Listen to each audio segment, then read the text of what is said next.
In 1957, something happened in the Soviet Union that the world was never supposed to know about. An explosion so catastrophic, it contaminated thousands of square miles of land, forced the evacuation of dozens of towns, and killed an unknown number of people. The Soviet government buried it completely, and for over 30 years, nobody outside the USSR knew it had happened. This is the Archive RX. The Kyshtym disaster occurred on September 29, 1957, at a secret nuclear weapons facility called Mayak in the Ural Mountains of Russia. The facility had been built in complete secrecy after World War II as part of the Soviet nuclear weapons program. Nobody outside the highest levels of the Soviet government knew it existed. The workers who lived nearby had no idea what was being produced inside. At 4 a.m., a cooling system failed inside one of the nuclear waste storage tanks. The temperature inside the tank began to rise.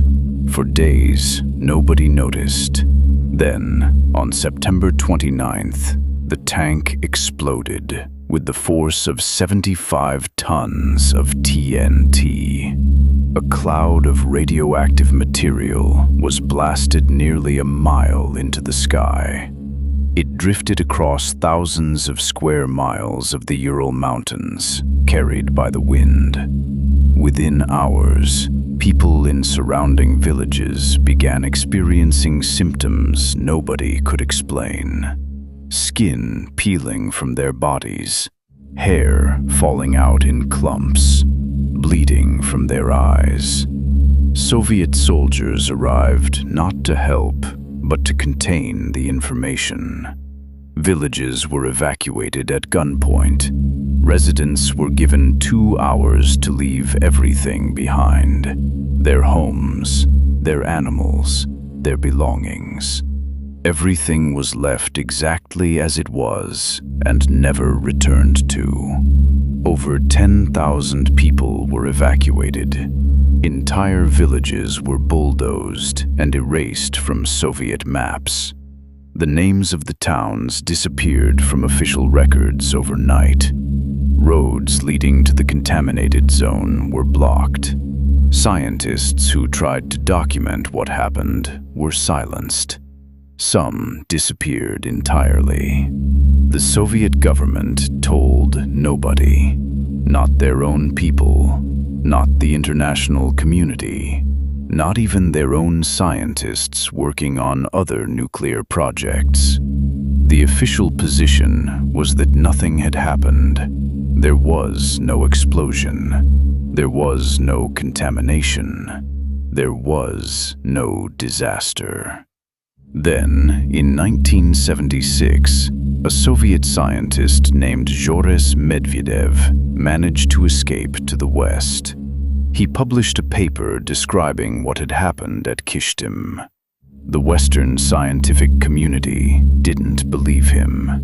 The Soviet government called him a liar. British and American intelligence agencies, who had actually detected the explosion in 1957, stayed silent, because admitting they knew would have revealed their surveillance capabilities.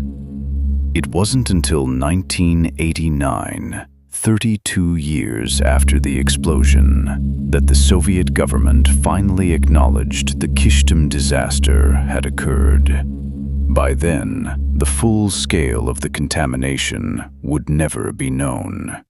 Records had been destroyed, witnesses had died, the towns had been erased, and the true death toll, to this day, remains classified. The Chernobyl disaster of 1986 is the most famous nuclear accident in history. It was rated a level 7, the maximum on the International Nuclear Disaster Scale. The Kyshtym disaster was rated level 6. almost as catastrophic. Yet almost nobody has ever heard of it, because one government decided the world didn't need to know. And for 32 years, the world didn't. Some disasters are too inconvenient to be remembered. Some files stay classified not to protect national security, but to protect the people who caused the disaster in the first place. This is the Archive RX. Subscribe if you want to keep digging.